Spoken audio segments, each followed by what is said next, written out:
ስራ አይደለም ሞት ሊኖር እንደሚችል ቀድመን ገምተናል።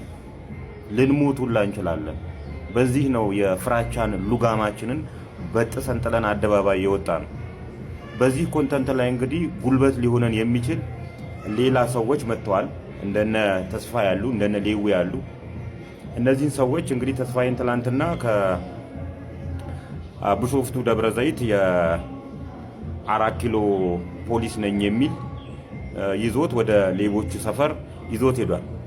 ተስፋዬ እንግዲህ ያለው ነገር ኢትካር የተባለው ድርጅት ውል ከተፈራረመ በኋላ ለ3 ወር መኪና አስመጣለሁ ብሎ እስከ 8 ወርና እስከ 1 ዓመት የቆዩ ሰዎች አሉ። ይሄም የማጭበርበር ምልክቶች ናቸው፣ ተጠንቀቁ። እኔም እልሃለሁ ቆይተሃል። በ3 ወር አመጣለሁ ብለህ እስከ 1 ዓመት ድረስ ቆይተሃል። ያልመለስክላቸው ሰዎች አለ፣ መኪናውን ያልሰጣችኋቸው ሰዎች አሉ እንላለን። ናና ሰረን ሀገራችን ነው፣ የትም መሄድ አንችልም። እንደናንተኛ ለተለያዩ የህግ አካላት ገንዘብ እየከፈን እንደዚህ ያርጉልን ማለት አቅሙ የለንም።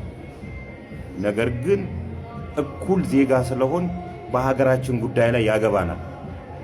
እንደነ ተስፋ ያሉ ሰዎች እንደኛ ያሉ ሰዎች ልንሸለም እንጂ ልንታሰር አይገባም ነበር። ነገር ግን ሌባ ሰዎች ከነዚህ ሆዳም የጸጥታ አካላት ጋር በመሆን ነው እንግዲህ እንደኛ ያሉ ሰዎችን ያባረራችሁ።